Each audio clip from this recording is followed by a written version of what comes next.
Nous voyons dans Luc chapitre 5, le verset 4, quand il eut fini de parler, il dit à Simon, avance plus loin où l'eau est profonde, puis toi et tes compagnons, jetez vos filets pour pêcher. Simon lui répondit, Maître, nous avons peiné toute la nuit sans rien prendre. Mais, puisque tu me dis de le faire, je jetterai le filet. Ils les jetèrent donc et prirent une si grande quantité de poissons que leurs filets commençaient à se déchirer, et ainsi de suite.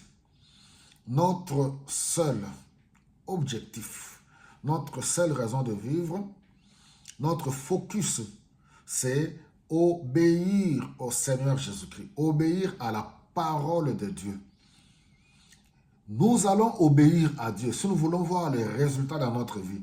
Certes, le contexte ici, nous devons d'abord comprendre que Jésus-Christ veut entrer dans la vie de chaque être humain. La foi, elle est individuelle. Expérimenter Jésus-Christ personnellement. Cède ta vie à Jésus-Christ. Il faut céder ta barque comme Pierre l'avait cédé. Il faut prêter ta vie. La fois passée, on a parlé du principe de qui perd gagne. Celui qui veut conserver sa vie la perdra. Mais c'est lui qui la donne pour le Christ, pour l'avancement du royaume, et il la retrouvera à cause de la bonne nouvelle aussi. Alors, nous voyons que Pierre, un expert en pêche, avec ses amis, ils ont travaillé toute la nuit et ils n'ont pas pu pêcher. Je ne sais pas, tu es expert dans quel domaine? Ou tu es expert de ta propre vie, tu la gères comme bon te semble. Mais il se peut que tu as des limites. Tu n'arrives plus à avoir des résultats dans certains domaines de ta vie. Voici la bonne nouvelle aujourd'hui. Prête ta vie à Jésus-Christ. Donne ta vie à Jésus-Christ.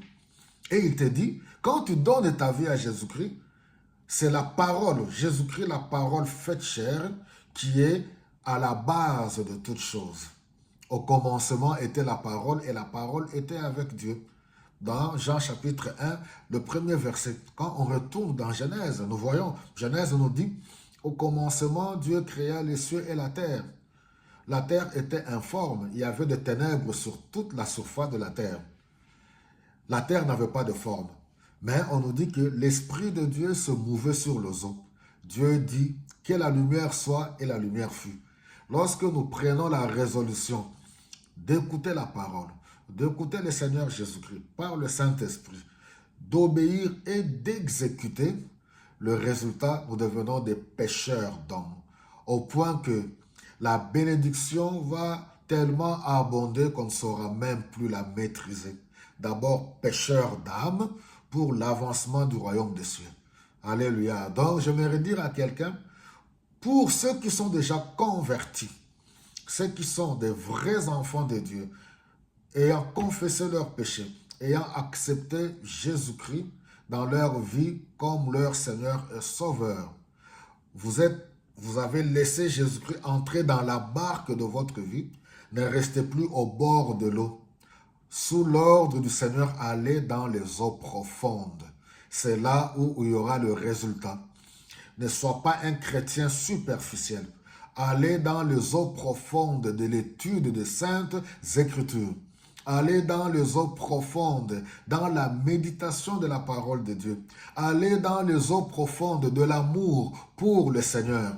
Allez dans les eaux profondes pour l'amour du prochain.